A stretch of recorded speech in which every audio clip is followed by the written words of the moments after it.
할렐루야 감사합니다. 이 시간에 우리가 욥기 16장을 공부를 하도록 하겠습니다. 자, 여러분들 욥기는 우리가 그 문학적 부분에 대해서도 굉장히 언어가 굉장히 탁월하다는 것을 우리가 알 수 있어요. 특히 이제 그 욥기서라든지 뭐 이런 것들, 뭐 전도서, 잠언 이런 부분들은 언어에 대해서 그 이런 화술적 부분들도 굉장히 발달했다 이렇게 이제 볼 수가 있습니다. 그리고 또한 욥의 이런 하나의 그 변정적 부분들, 그 다음에 반론에 의한 변정이 있지 않습니까? 굉장히 논리적이에요. 아시겠습니까? 굉장히 논리적인 거예요. 그리고 또 하나는, 지식에도 굉장히 탁월하다. 이렇게 이제 볼 수가 있습니다. 오늘 욥기서를 보면은 우리 욥이 이제 엘리바스에 대해서 답변을 하거든요. 두 번째. 엘리바스가 두 번째 답변할 때에 욥에게 질문했을 때 어떻게 질문했는가 첫 번째 질문 한번 보세요. 15장. 자, 15장 1절 우리가 한번 읽어볼까요? 시작. 대만 사람 엘리바스가 대답하여 이르되 지혜로운 자가 어찌 헛된 지식으로. 자, 여기서 무슨 이야기가 나왔어요? 어찌해서 헛된 지식으로 말하겠느냐 이 말이잖아. 그죠? 어때 헛된 지식으로 대답하겠느냐라는 것이죠. 헛된 지식으로 대답하겠느냐. 이게 지금 그 누구 이야기인가 하면은 이게 엘리바스가 자신들이 지금 이야기해왔던 엘리바스와 그 다음에 빌닷과 소발 이 내용을 지금 종합적으로 지금 풀어서 한 이야기잖아요. 자신들이 그 한 것이 헛된 지식으로 말한 것이 아니라는 이야기지 않습니까? 그러면 여기서 자신들의 지식이 헛되지 않다는 것은 무엇을 말하고 있는가 하면은 자신들이 헛된 지식이 아니라는 것은 첫 번째 이미 이제 우리가 이제 15장에 있었는데 그 내용들을 봐왔거든요. 첫 번째는 자신들의 지식들은 그냥 자신들의 만들어진 지식이 아니라는 거죠. 그래서 이것은 이미 과거로부터 전해왔던 그 부분들을 자신들이 지금 증거를 하는 것이고, 두 번째는 이 헛된 지식이 아니라는 것은 자신들이 가지고 있는 이 지식은 일반적 지식을 넘어선 하나의 그 지식의 내용이라는 것이죠. 우리가 이제 지식도 보면은 우리가 이제 일반적 지식이 있고 그 다음에 이제 특별한 지식이 있잖아. 그죠? 여기서 이제 지식은 일반적 지식과 특별 지식 이 모든 것들을 함께 수반하는 부분들이죠. 그래서 여기서 이제 지식적 요소는 가장 중요하게 작용하고 있는 것이 바로 인과 응보에 관한 그런 지식이라 이렇게 보면 되겠죠. 그죠? 자, 이런 지식은 어떤 부분에도 이런 지식은 하나님으로부터도 자신들이 인정을 받는 지식이다. 이런 내용들이었죠. 그죠? 자, 이런 속에 지금 욥이 어떻게 여러분을 답변하는가 보십시오. 제일 먼저 욥이 답변할 때에 엘리바스의 첫 번째 두 번째 질문이죠. 두 번째 질문의 첫 번째 말에 대한 반박으로부터 먼저 이 내용들이 일어나는 것을 볼 수가 있습니다. 그러면은 욥이 엘리바스가 했던 이야기들을 차분하게 그 이야기들 논리적 측면에서 전부 다 정리를 하고 지금 답변한다는 이야기거든요. 그냥 감각적이고 어떤 뭐 생각나는 대로 그냥 짓거리는 것이 아니라 굉장히 논리적으로 지금 이야기를 한다는 이야기거든요. 그때 욥의 대답을 여러분 보시면요. 그의 친구들은 하나의 그 위장자라는 거죠. 위선자들. 그러면서 이 변론 속에서 보면은 지금 이 부분들을 가지고 굉장히 중요한 이야기를 하는데 욥은 자신들의 그 이 세 명을 갖다 위선자라고 그러는 거예요. 위선자. 그리고 또한 그들의 내용들은 위선자일 뿐만 아니라 자신을 어떻게 괴롭히는 자. 어떤 근거를 가지고 자신을 괴롭히는 것이 아니라 자신이 지식이라는 착각 속에서 자신이 지식이 결여되어 있으면서도 불구하고 착각 속에서 이러한 행위를 한다. 이런 부분들이 오늘 본문 속에서 그대로 증거되는 것을 볼 수가 있습니다. 자, 욥의 답변을 우리가 한번 본문 텍스트를 통해서 한번 보도록 하겠습니다. 자, 1절 봅시다. 욥이 대답하여 이르되 이런 말을 내가 많이 들었나니. 아시겠습니까? 무슨 말을 많이 들었다고? 지금까지 한 이야기 많이 들었다는 이야기입니다. 그러면 이것이 자, 엘리바스와 빌닷과 소발은 자신들의 지식을 특별한 부분에 대해서 지금 이야기를 했잖아. 그죠? 근데 욥은 이런 부분들을 지금 어떤 지식이라고 보는 겁니까? 일반적 지식이라는 일반적 지식. 예. 이런 말을 내가 많이 들었나니 너희는 다 재난을 주는 위로자들이구나. 자, 여기서 위로자라 그랬죠. 그죠? 근데 여기서 위로자는 진정한 위로자일까요? 위선자일까요? 위선자. 그래서 여기서 자기에게 고통만 주는 다시 말하면 무익한 변론자, 위선자라는 거죠. 무익한 자, 무익한 변론자, 무익한 변론자. 자신에게 고통만 주는 거, 고통을 주는 무익한 그러한 하나의 변론자로 보고 있는 겁니다. 그래서 여기서 위로자라는 것은 진정한 위로자가 아닙니다. 여기서 위로자라는 것은 재난을 주는 위로자입니다. 자, 우리가 위로자도 보면은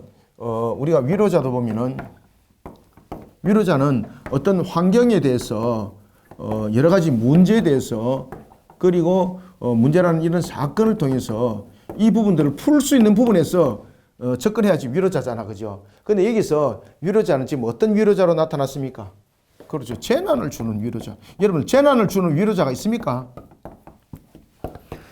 여기서 재난을 주는 위로자는 없는 거죠. 그러면 여기서 이제 재난을 주는 위로자를 통해서는 무익한 변론을 하고 있고, 너희들은 위선자라는 이야기죠. 위선자. 그죠? 위선자라는 이야기죠. 재난을 주는 위로자들이로구나. 그래서 여기서 이제 복수를 쓰면서 엘리바스에 대해서 지금 반론을 하지만은 엘리바스만 뿐만이 아니란 거죠. 엘리바스와 빌닷과 소발 모두를 묶어서 위선자들로서 지금 이야기를 하고 있는 겁니다. 그러면서 답변이 헛된 말이 어찌 끝이 있으랴. 자, 여기서 이제 이 헛된 부분들은 앞에 내용 15장 2절이죠. 그죠? 15장 2절에서 이미 나왔던 헛된 지식으로 대답하겠느냐 이 말이죠. 엘리바스가. 그러면서 이 헛된 지식이 아니라는 것은 자신들의 지식은 과거로부터 과거 자신들의 그 지혜자들로부터 그 내용들, 그 다음에 일반적인 내용이 아니라 특별한 부분들로서 인과응보적 요소들, 그 다음에 하나님으로부터 자신들이 받았던 그러한 지식, 이런 부분들이죠. 그래서 어떻게 우리의 부분들이 너희에게 답변하는 부분들이 헛된 지식이 되느냐라고 말했는데 지금 여기 그것을 바로 딱 짚고 들어가는 거예요. 헛된 말이 어찌 끝이 있으라. 이 말은 15장 2절에 이 헛된 지식이 이거로서 어떻게 답하겠느냐 이 말이죠. 그죠? 그러면은 엘리바스는 자신들이 지금까지 말했던 것은 헛된 지식이 아니라는 이야기잖아요. 그래서 욥이 여기서 딱 집어서 이야기하는 거, 꼬집어서 뭐라고 말하는가 하면은 헛된 지식이 아니라고 이러면서 비꼬는 거 이게. 헛된 말이 어찌 끝이 있으라 라는 말은 뭔가 하면은 그러면 너희들이 지금까지 한 말이 헛된 지식이 아니냐 말이냐? 이런 말이에요, 이게. 아시겠죠? 그래서 헛된 말이 어찌 끝이 있으랴? 네가 무엇에 자극을 받아 이같이 대답하는가? 그래 이게 자신들의 부분들의 말의 전달적 부분들은 자신들이 욥에게 말하고 있는 것은 지금 보면은 마치 적흥적인 것들, 그죠? 적흥 요소를 가지고 있는 거죠. 그러니까 과거로부터 과거 선인들로부터 받았던 그런 지식이 아니고 적흥적 요소 속에서 지금 하는 말이다 이 말이죠. 그러니까 감각적 부분에서 그러니까 헛된 말이라는 것이죠. 그래서 헛된 말이 어찌 끝이겠느냐 이 말입니다. 그래서 헛된 말은 여러분 계속 보면은 왜 이유를 만들어내고 이런 거잖아, 그죠? 그러니까 지금 욥에게 지금 엘리바스 빌닷과 소발 세 사람이 하는 이야기는 지금 무슨 이야기라는 이야기예요? 만들어내고 또 만들어내고 또 만들어내는 그런 내용들을 가지고 이야기를 하고 있는 겁니다. 아시겠죠, 그죠? 4절 나도 너희처럼 말할 수 있나니. 그러니까 보십시오. 나도 너희처럼 이게 굉장히 이게 자존심 상하는 이야기입니다. 이거 엘리바스 입장에서는 나도 너희처럼 말할 수 있나니 가령 너희 마음이 내 마음 자리에 있다 하자. 나도 그럴듯한 말로, 그렇죠? 그럴듯한 말로. 그러니까 이것이 참지혜, 참지식이 아니라는 이야기죠. 그러니까 적흥 요소 속에서 이 부분들이 일어나고 있다는 거죠. 그럴듯한 말. 그럴듯한 말로 너희를 치며 너희를 향하여 머리를 흔들 수 있느니라. 자, 여기서 굉장히 이제 욥이 자신의 지금 당하고 있는 입장이 굉장히 모욕적이라는 것을 지금 이야기를 하고 있어요. 아시겠습니까? 이게 이제 무슨 이야기인가 하면은 여기서 머리를 흔들 수 있다. 머리를 흔든다. 이게 이제 고대 사회 속에서 어떤 풍습이 있었는가 하면은 왜 이제 상대가 당하는 고통, 고난 이걸 보잖아요. 보면서 막 이래 머리를 흔들어요. 아시겠습니까? 그런 관습들이 있거든요. 이거는 뭔가 하면은 그를 조롱하고 너가 이렇게 해서 하나님으로부터 신으로부터 너가 저주를 받았구나 하는 조롱하면서 그 사람을 매우 비꼬는, 쉽게 말하면 비웃는 그런 부분들의 행동 요소가 오늘 본문에 나타나고 있는 것처럼 머리를 흔드는 겁니다, 이게.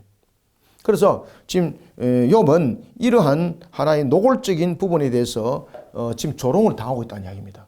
노골적으로. 그래서 여기서 보면은 너희를 치며 그럴듯한 말로 너희를 치며 너희를 향하여 머리를 흔들 수 있느니라. 내가 너희들에게 이렇게 말하면서도 내가 너희들과 똑같이 그렇게 말할 수 있다는 것이죠. 그러니까 지금 엘리바스와 빌닷과 소발이 지금 말하고 있는 이 내용들은 뭔가 하면 결국은 욥을 비웃고 조롱한다는 이야기예요. 조롱한다는 이야기. 그래서 이런 부분들을 노골적으로 표현하면서 욥이 말을 했던 겁니다. 너희를 향해 머리를 흔들 수 있느냐. 나도 너희들한테 그렇게 할 수 있다는 이야기죠. 나도 너희들한테. 5절 그래도 입으로 너희를 강하게 하며 입술로 위로로 너희의 근심을 풀었으리라. 자, 여기서 인격 요소까지 지금 들고 돌아왔습니다. 지금 여기서 상대를 향해서 상대의 아픔을 돌아보면서 막 머리를 흔들잖아요. 그러면 그 상대를 비우고 조롱하는 거 인격 요소를 그냥 짓밟아 버리는 거거든요. 그런데 욥은 나도 그렇게 할 수 있는데 내가 너희들의 입장이 되고 너희가 내 입장이 됐을 때 내가 너희들처럼 그렇게 할 수 있다. 그런데 나는 너희들처럼 그렇게 안 한다. 그래서 오늘 본문에 보면은 이렇게 말합니다. 입술의 위로로 너희의 근심을 풀었으리라 라는 말은 여러 가지 말을 만들어내어서 나름대로 위로의 말을 나는 너희들에게 말을 했을 것이다. 그래서 5절 그래도 입으로 너희를 강하게 하며, 그렇죠? 입으로 너희를 강하게 하며, 이게 이제 뭔가 하면은 진정한 위로를 내가 내 입장에서는 서로 입장이 바뀌었다 생각하면은 나는 너희들처럼 그렇게 말 안 한다는 거죠. 진정한 위로, 그에게 나는 위로를 했을 것이다. 그래서 여기서 입으로 너희를 강하게 하며 라는 것입니다.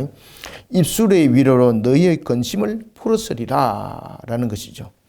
6절 내가 말하여도 내 근심이 풀리지 아니하고 잠잠하여도 내 아픔이 줄어들지 않으리라. 자, 이게 이제 욥은 고통 속에서 당하는 부분들을 일목요연하게 한 절로 그냥 딱 정리를 했습니다. 여기서 내가 말하여도 내 근심이 풀리지 않고 잠잠하여도 내 아픔이 줄어들지 않다. 자, 이곳에서 지금 어떤 내용들을 이야기를 하고 있을까요? 욥은 지금 이 당하는 고통 속에서 엘리바스와 빌닷과 소발이 말하는 그 전에 자신이 여러 과정을 통해서 이 고통과 이 아픔을 여러 가지 부분에 대해서 또 숙고도 하고 인내도 하고 그렇게 해왔지만은 그 어떤 것도 자신에게 소용은 없었다는 이야기입니다.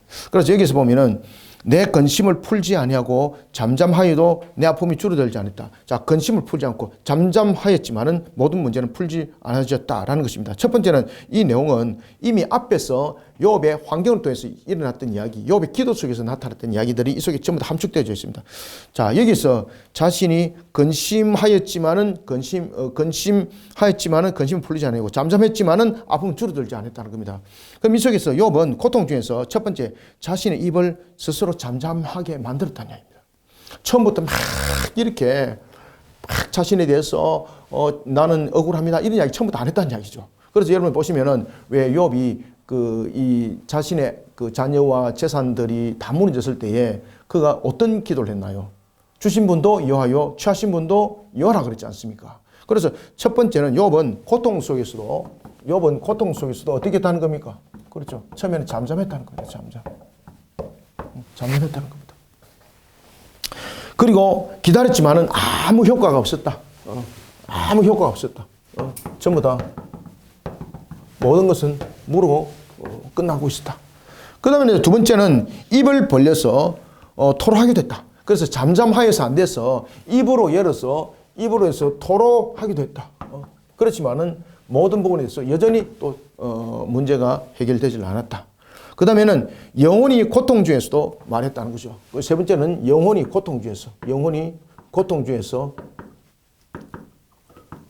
있었지만은 여기에 대해서도 아무 그 혈액은 발생하지 못했다는 거고. 그 다음에 하나님의 공의를 그는 인정했다는 거죠. 그래서 욥도 보시면 하나님의 공의를 분명히 인정하고 있거든요. 하나님의 공의를 분명히 인정했지만은 아무 효과도 나타나질 않았다는 것입니다. 그래서 6절이 바로 그 내용입니다.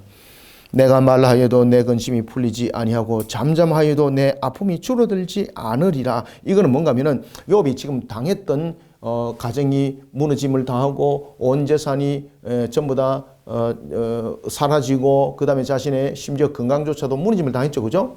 그 속에서 자신이 이 부분을 받아들이기도 했고 여러 가지 부분에서 자신이 이 과정 속에서 일어났던 큰 네 가지 요소. 그렇지만은 이 아픔, 이 고통은 줄어들지 않았다는 겁니다. 그럼 이 속에서 하는 이야기는 무슨 이야기인가 하면 엘리바스과 빌닷과 소발이 지금 계속해서 욥에게 너의 죄를 깨달아라, 너의 죄를 돌이켜보아라 지금 이야기를 했지 않습니까? 그런데 욥의 이야기는 너희들이 지금 말이 안 맞다는 이야기입니다. 너희들이 말이 안 맞다. 내가 이미 이 네 가지 내가 다 이 과정들 속에서 내가 지내왔다.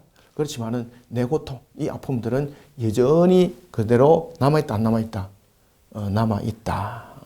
라고 그 말을 하는 겁니다. 그래서 내 아픔이 줄어들지 않으리라. 자, 7절. 이제 주께서 나를 괴롭게 하시고. 자, 여기서 이제 등장하는 거죠. 누가? 결국 나를 괴롭게 하는 것은 누굽니까? 그렇지, 주께서. 그 자신이 억울함에 노예 있는 자라는 것을 항변하는 겁니다. 주께서라는 겁니다.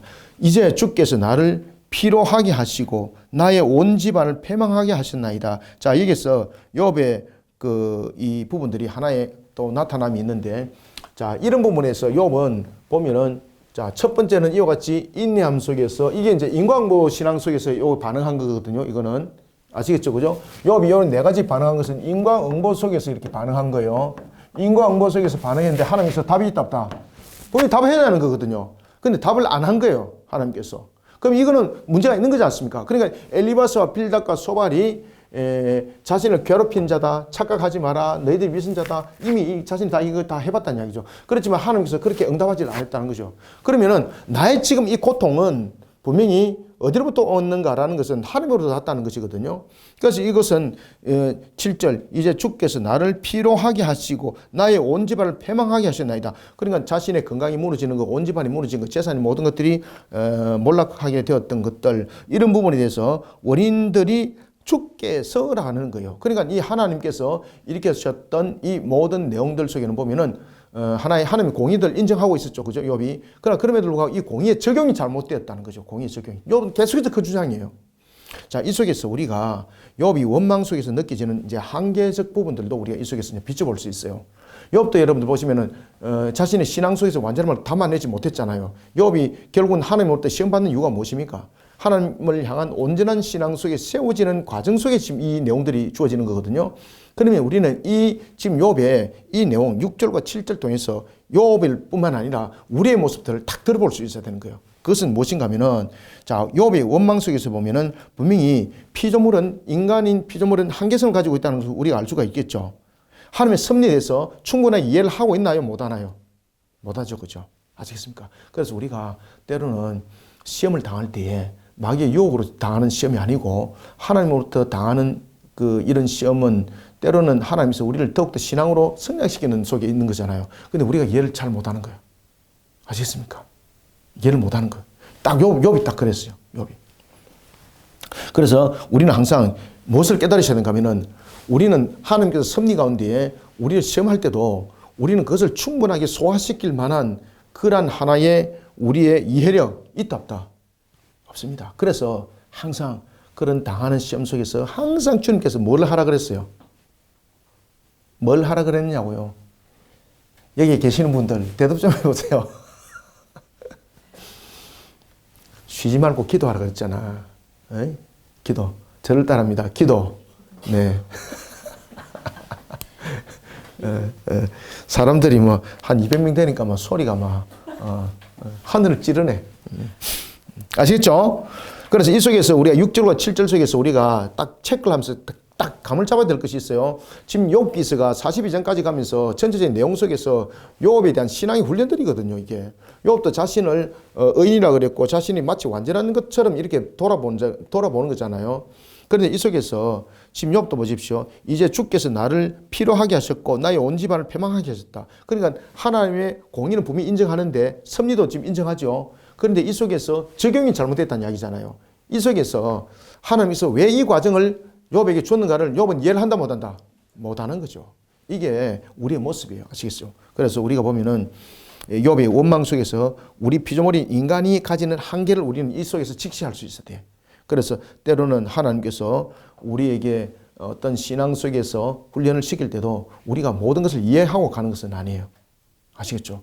때로는 내가 왜 이 상태에 놓여있지? 낙마하기도 하고 막 그냥 오해하기도 하고 욥처럼 이런 문제점들이 나타나요. 그렇기 때문에 우리가 하나님으로부터 이렇게 가해지는 이런 신앙의 훈련 속에서는 반드시 기도가 있어야 돼요. 반드시. 아시겠습니까? 반드시 기도가 있어야 돼요.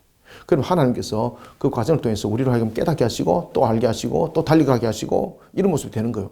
그러면은 자, 또 묻습니다. 욥은 그럼 기도 안 했느냐고. 욥은 기도했잖아요, 여러분들요. 그런데 욥은 자신의 테마를 가지고 지금 기도를 하는 거잖아. 그죠? 그래서 기도라는 것은 하나님으로부터 우리가 더욱더 겸손하게 신앙으로 무릎 꿇고 나가는 그런 모습들이 굉장히 중요하다는 것이죠. 그것을 우리가 6절과 7절 통해서 우리가 알 수 있어요. 자, 그리고 8절 또 보겠습니다. 주께서 나를 시들게 하셨으니. 자, 여기서 이제 그 인간이 가지고 있는 그런 피조물로서의 그 한계점, 우리가 이해력이 얼마나 부족한지를 다시 한 번 더 8절 이하에서 증거하고 있습니다. 주께서 나를 시들게 하셨습니다. 그러니까 결국은 자신이 육체가 시들게 하고 파리한, 지금 이 반복법을 쓰고 있거든요. 지금 육체가 지금 시들게 됐던 것은 육체가 완전 썩어가는 그런 모습이 됐잖아요. 그 다음에 파리한 모습이 됐지 않습니까? 이 두 가지를 반복해서 지금 이야기를 하고 있는데, 지금 여기서 유사한 반복법을 통해서 그는 하나님께서 자신을 다른 사람과 달리 자신을 죄인도 아닌데 죄인으로 낙인 찍어가지고 지금 이렇게 하셨다는 거죠. 그러니까 욥이 지금 이야기하는 것은 뭡니까? 젊었을 때라는 것 제가 강조한다 그랬죠, 그죠? 젊었을 때. 이 젊었을 때라는 것은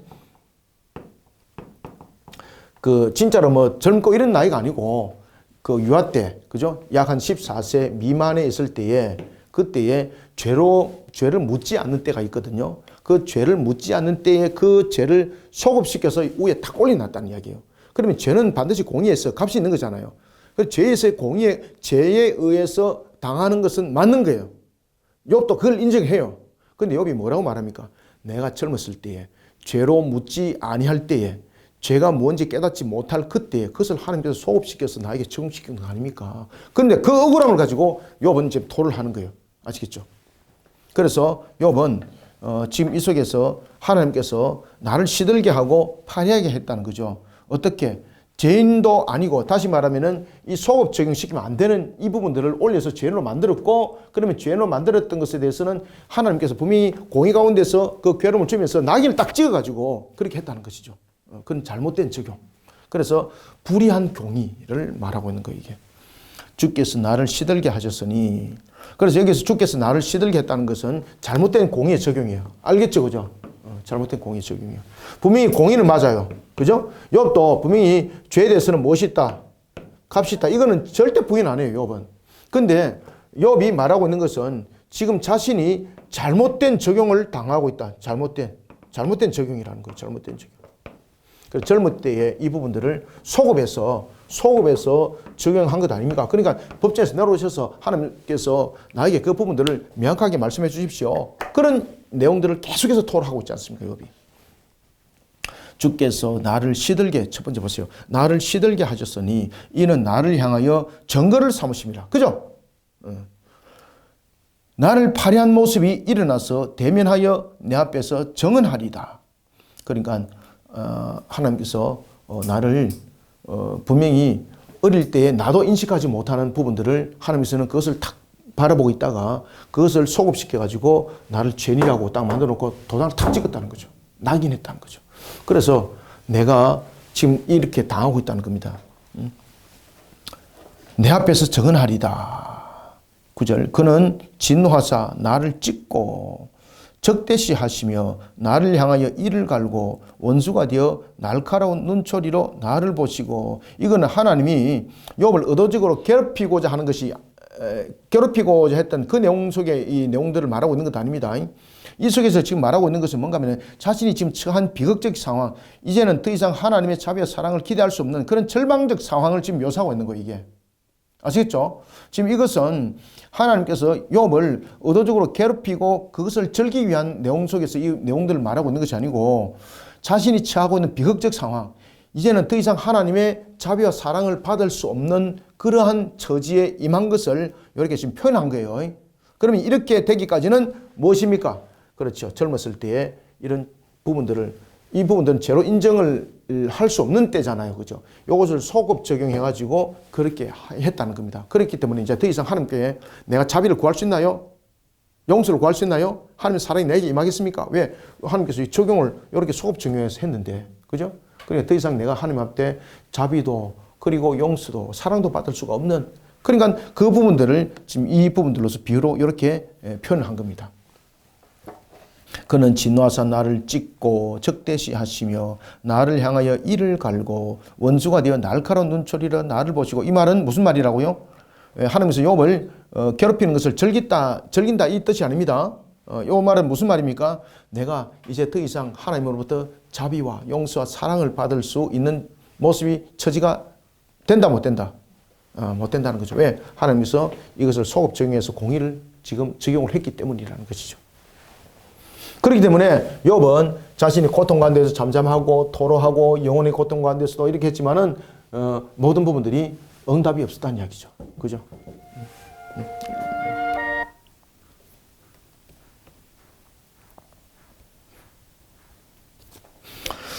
자, 또 계속해서 보겠습니다. 10절 무리들은 나를 향하여 입을 크게 벌리며 나를 모욕하여 뺨을 치며 함께 모여 나를 대적하는구나. 여기서 무리들 가운데 대표적인 사람 누구예요? 엘리바서, 빌닷, 소발이죠. 그죠? 그래서 무리들은 나를 향하여 입을 크게 벌리며, 여기서 입을 크게 벌린다는 것은 말이 안 되는 소리를 지금 하는 거죠. 그죠? 입을 크게 벌리며 나를 모욕하며 뺨을 치며, 이 뺨이라는 것은요, 대표적인 모독적 행위입니다. 이게 뺨을 때리는 거. 나를 대적하는구나. 하나님이 나를 악인에게 넘기시며 행악자의 손에 던지셨구나. 여기서 이제 욥이 이제 새 친구를 무엇으로 말하고 있는 겁니까? 악인. 그러니까 이제 엘리바사, 빌닷과 소발이 이제 이야기를 딱 듣잖아요. 이제 감정들이 더욱더 이제 골이 이제 깊어지는 것입니다. 직접적으로 이제 마귀의 그 자녀라고 말이죠. 이렇게 직접적 공격까지 이제 가하는 것을 우리가 볼 수가 있습니다. 하나님은 나를 악인에게 넘기시며 행악자의 손에 던지셨구나. 이 말은 자신을 극한 그런 모습 속에서 마치 극한 범죄를 저지른 자처럼 죄인을 취급하셨고, 그러면서 하나님께서 이러한 행악자와 같은 엘리바사, 빌닷과 소발을 통해서 또한 말하게 하셨다는 것이죠. 12절 내가 평안하더니 그가 나를 꺾으시며 내 목을 잡아 나를 부스러뜨리시며 나를 세워 관역을 삼으시고. 자, 이 억울함에 대한 호소예요, 이게. 자, 내가 보시세요. 내가 평안하니. 자, 여기서 여러분들 그냥 평안을 그냥 넘어가시면 안 돼요. 지금 이게 인과응보에 대한 내용들이잖아. 그죠? 그러면은, 자, 여기서 잘 기억하셔야 돼요. 내가 평안하니. 자, 평안은, 이거는 인과응보적 측면에서 하나님의 공의에 의한 값이에요, 이게. 자, 이 평안 속에는 무엇이 있습니까? 평안 속에서는 말 그대로 무너짐이 없는 거잖아요. 그죠? 그래서 자신은 이 평안 속에서 첫 번째, 자녀들이 몇 명? 10명. 그 다음에 두 번째, 재산이, 동방에서 제일 거부. 그 다음에는 건강에 대한 문제. 이런 부분들이 문제가 없었던 거죠. 그래서 이것을 전부 다 평안이라는 부분들로서 설명하고 있는데, 이 평안이라는 것은 인과응보적 측면에서 자신이 죄가 있는 사람이다, 없는 사람이다? 없는 사람이라는 거예요. 아시겠습니까? 하나님으로부터 자신은 이러한 부분에 대해서 의로운 자라. 지금 여기서 평안한 것은 여기서 인과응보 신앙 속에서 자신을 의로운 자라서 보는 거예요. 의로운 자. 의로운 자로서 여기는 겁니다. 의로운 자로서 자신이 이런 평안을 누렸다는 거죠. 자녀, 재산, 건강. 아시겠죠? 그죠? 그런데 이것이 정음을 아니냐고. 그런데 하나님께서 나를 의도적으로 이렇게 소급시켜서 하나님의 공의를 이렇게 적용시켰다는 이야기입니다. 봅시다. 그래서 12절 내가 평안하더니 그가 나를 꺾으시며 내 목을 잡아 나를 부스러뜨리시며 나를 세워 관역을 삼으시고. 자, 이게 뭔가 하면은 하나님께서 이 적용이 그냥 실수로 적용한 것이 아니라 의도적 적용이라. 의도적으로 소급 적용. 언제? 젊었을 때 것을. 여기서 젊었을 때라는 것은 죄가 인정되지 않은 때죠. 죄가 성립되지 않는 때.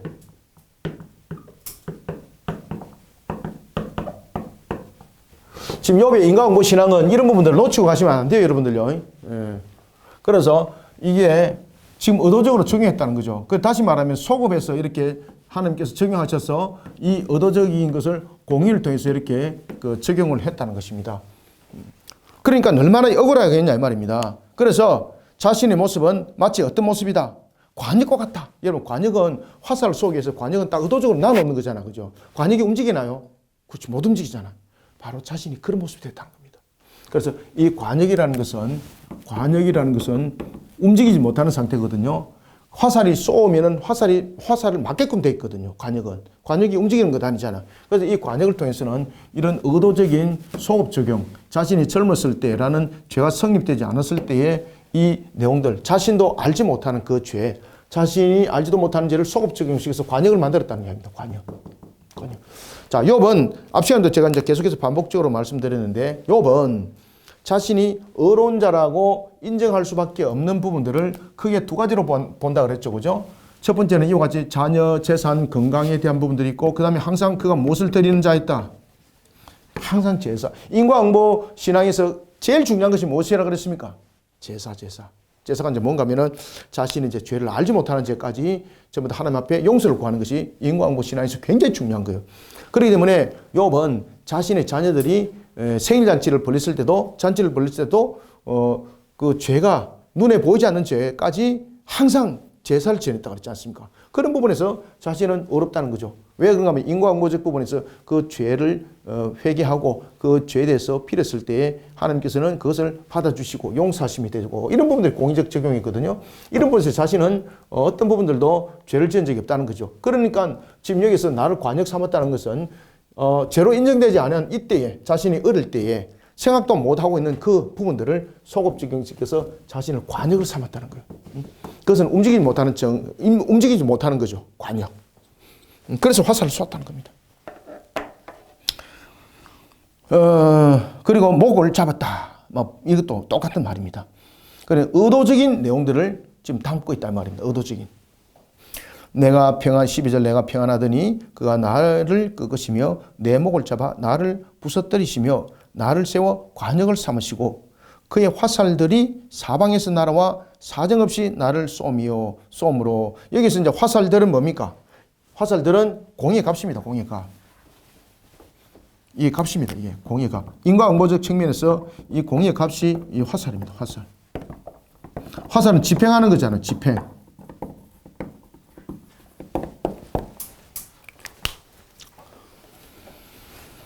그의 화살들이 사방에서 날아와 사정없이 나를 쏘므로 그는 내 콩팥들을 꿰뚫고 그는 내 슬개가 땅에 흘러나오게 하시는구나. 자신이 지금까지 당하고 있는 이런 가혹한 모습들을 표현하고 있는 겁니다. 아시겠습니까?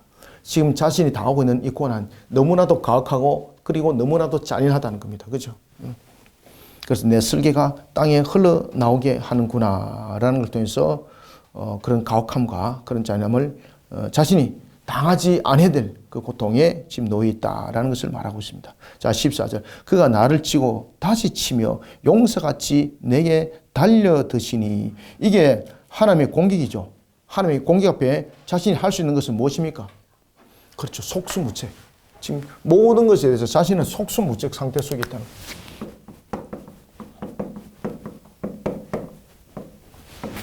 속수무책 가운데 있다는 겁니다.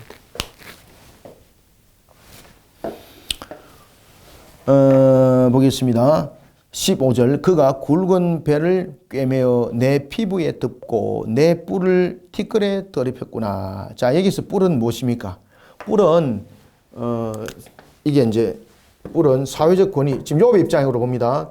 왕으로 보면은 뿔은 왕권이죠, 그죠? 여기서 이제 욥에 대해서는 뿔은 무엇입니까? 사회적 지위. 사회적 지위. 그다음에 명성. 이런 부분들을 담고 있습니다. 그래서 자신이 소유했던 그런 이게 이제 부귀와 영화도 여기 있겠죠. 뿔에 부귀와 영화. 이런 것을 전부 다 통틀어서 뿔로서 지금 표현하고 있는 겁니다. 자, 이런 부분들을 전부 다 티끌에 더럽혔다는 거죠. 다시 말하면 비참하게 만들었다는 거죠. 그래서 욥이 보면은 자녀들 10명이 다 죽임을 당했죠. 그 다음에 자신의 재산에 전부 다 모든 것들이 그냥 겨의 바람처럼 날아가 버렸죠. 자신의 건강도 완전히 무너져 버렸죠. 그것이 바로 무엇입니까? 뿔이 더럽혀졌다는 겁니다. 티끌에 더럽혀졌다는 겁니다. 그래서 내 피부에 덮고 내가 굵은 배를 꿰매어 내 피부에 덮고라는 것은 처참한 처신이 된 처지가 된 겁니다. 그죠? 굵은 배를 꿰매어 내 피부에 덮었다는 것은 이거는 완전히 죽은 시체를 덮은 것과 똑같은 모습 아니겠습니까? 지금 욥이 지금 몸이 썩어가는 모습을 지금 말하고 있는 거죠. 그러면서 내 뿔을 티끌에 더럽혔다는 것은 자신이 지난날에 소유했던 이와 같은 사회적인 권세와 지위 그리고 또한 부귀와 영화 이런 부분들의 내용들을 전부 다 비참한 처지에 떨어지게 했다라는 것을 이 가운데 우리 속에 설명하고 있습니다. 자, 16절. 내 얼굴은 울음으로 붉었고 내 눈꺼풀에는 죽음의 그늘이 있구나. 희망이 있다 없다. 그렇죠. 소망은 고사하고 희망도 없다 이 말입니다.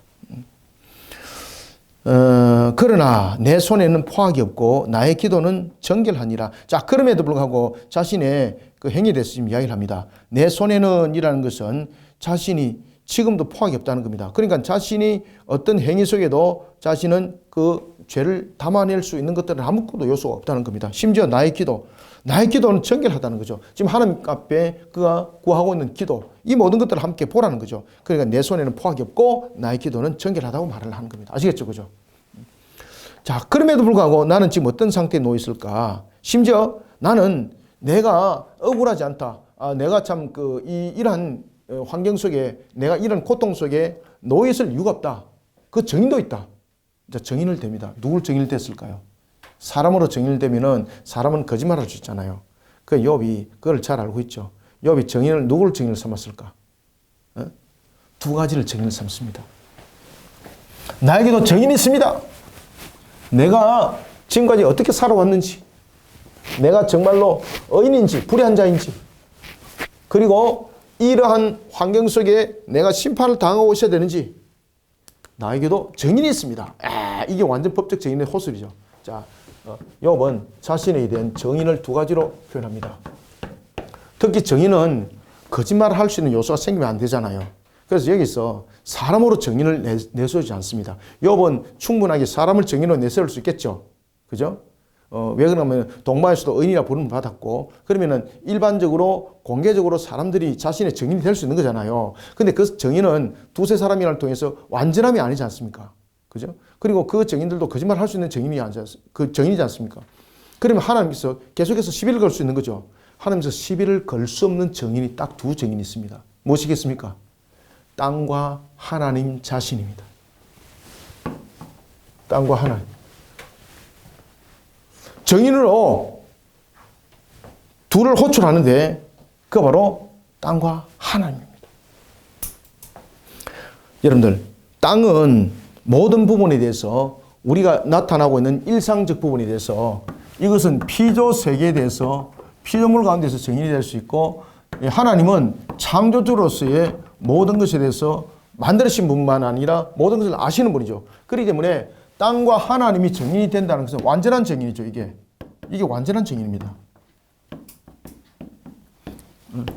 어떤 것도 거짓이 성립될 수 없는 정인이에요. 땅과 하나님은. 그죠? 땅은 거짓을 말하고 있는 것이 아니지 않습니까? 하나님께서도 정인에 관해서 이야기할 때 하늘과 땅을 정인을 삼다 그랬잖아요. 그죠? 마찬가지입니다. 욥이 땅과 하나님을 정인을 삼아요. 그러면 여기서 정인을 삼다는 것은 결국은 법정적 부분에서 호출을 또 말하고 있는 거예요. 그죠? 정인이 제일 필요한 곳이 어디입니까? 정인이 나타나서 판결을 할 수 있는 곳은 결국은 법정이거든요. 그래서 정인을 이와 같이 둘로 땅과 하나님을 호출해요. 자, 18절 봅시다. 그래서 이제 정인을 호출합니다. 나의 억울함을 해결해야 되잖아요. 땅아, 내 피를 가리지 말라. 나의 부르짖음이 쉴 자리를 잡지 못하게 하라. 이게 무엇입니까? 자신의 억울함과 안타까움에 대해서 지금 호소를 하면서 땅이 나의 억울에 대한 정의라는 거예요. 그러니까 땅이 나에 대해서 정언해달라는 거예요. 정언해달라. 땅은 인간의 정의와 불의를 증거하는 대표적인 하나의 그 상징 요소를 가지고 있습니다. 19절. 지금 나의 정인이 또 어디에 계신다? 하늘에 계시고 나의 중보자가 높은 데에 계십니다. 자, 욥은 또 다른 정인을 호출하죠. 누구를? 하나님을 직접 지목해요. 하나님을 직접 지목해요. 하나님을 직접 지목합니다. 나의 중보자가 높은 데에 계시니다. 나의 친구는 나를 조롱하고 내 눈은 사람을 향하여 눈물을 흘리니. 그러니까 여기서 나의 친구는 나를 조롱하고 내 눈은 하나님을 향하여 눈물을 흘린다는 것은 나의 친구. 그러니까 쉽게 말하면은 지금 여기서 엘리바스 빌더가 소발과 같은 사람들은 자신의 정인이 될 수 있다 없다. 그렇지. 왜 그러냐면 자신도 똑바로 알지 못하면서 내 대해서도 똑바로 알지 못할 뿐만 아니라 자신에 대해서 똑바로 알지 못하는 그들이 나에 대해서 무슨 정인이 되겠냐 이 말입니다. 그래서 친구는 나를 조롱하지만 내 눈은 하나님을 향한다. 그죠? 내 눈은 하나님을 향한다. 진실함을 통해서. 하나님의 간절함을 그리고 하나님의 공의를 바라보면서 그는 하나님을 향하고 있다라는 것입니다. 21절 사람과 하나님 사이와 인자와 그 이웃 사이에 중재하시기를 원하노라. 자, 여기서 이제 법적으로 이제 재판을 해달라는 거죠. 그죠? 재판을 해달라는 거죠. 제가 재판에 대해서 한 말씀을 드릴 것이 있는데 여기서 자제를 하겠습니다. 우리가 재판은요 정말로 공의롭고 정의로워야 됩니다. 아시겠습니까? 재판이 판결이 기울어져 버리니까 자신도 괴롭죠. 여러분들 재판과 판결은요 항상 하나님의 법도와 규례 속에서 그 속에서 정의와 공의 속에서 재판은 사회 속에서 어떤 지금 일어나고 있는 상황 이런 데서 판결하는 것이 아닙니다. 정치적인 흐름 여기서 판결하는 것이 아닙니다. 만약에 그런 것 같으면은 욥도 하나님을 호출하지 못합니다. 그죠? 그리고 또한 땅을 정의로 호출하지 못합니다. 하나님께 나를 재판해 주세요 이렇게 말 못해요 여러분들요. 왜? 이미 기울어버렸다면. 근데 욥이 하나님께 지금 재판을 요청하잖아요. 정인으로도 요청했지만 재판을 요청했잖아요. 이 속에서 욥은 무엇을 인정하고 있을까요? 항상 공의로우신 하나님을 항상 이런 속에서도 그는 공의로우신 하나님에 대해서 여기서 이미 말씀드렸죠. 그죠? 공의로우신 하나님에 대해서 그는 반드시 인정하고 있어요. 여러분들요. 근데 이 공의가 이제 송업 적용들이 이제 잘못된 적용 속에서 나타난 그런 효력이라는 것을 법정에서 하나님께서 밝혀달라는 것이죠. 사람과 하나님 사이에와 인자와 그 이웃 사이에 중재하시기를 원하오니 이라는 것은 무엇입니까? 자신의 처지를 하나님께 아뢰면서 해결해 달라는 거죠. 이게 무엇입니까? 법정을 열어달라는 거예요. 그죠? 지금 법정 판결을 해달라는 거죠. 그래서 중재하시기를 원한다. 이게 무엇입니까? 법정으로서의 이 문제 속에서 합법화 속에서 그죠? 이 모든 것들을 판결해 달라는 거예요. 22절 수년이 지나면 나는 돌아오지 못할 길로 갈 것임이니이다. 만약에 이런 법정이 열려지지 못하면 나는 억울하게 나는 죽음 속에 갈 수밖에 없다는 것이죠. 그러니까 얼마나 여러분을 억울하겠습니까? 그러니까 하나님께서는 억울함 속에서 그가 또 남겨주면 공의가 아니지 않습니까? 억울함이 있다는 것은 공의 속에서 이루어지지 않다는 이야기지 않습니까? 그래서 하나님께서 그가 다시 한 번 더 호소를 하는 겁니다. 중재해 주십시오라는 건 무슨 이야기라고요? 법정에 내려오셔서 판결해 주십시오라는 것입니다. 재판해 주십시오라는 것입니다. 자, 오늘은 우리가 욥기 16장 여기까지 공부했습니다. 자, 다음에는 17장도 굉장히 짧네, 그죠? 본문이. 자, 다음에 17장에서 만나겠습니다. 오늘은 여기까지 합니다. 감사합니다. 수고하셨습니다.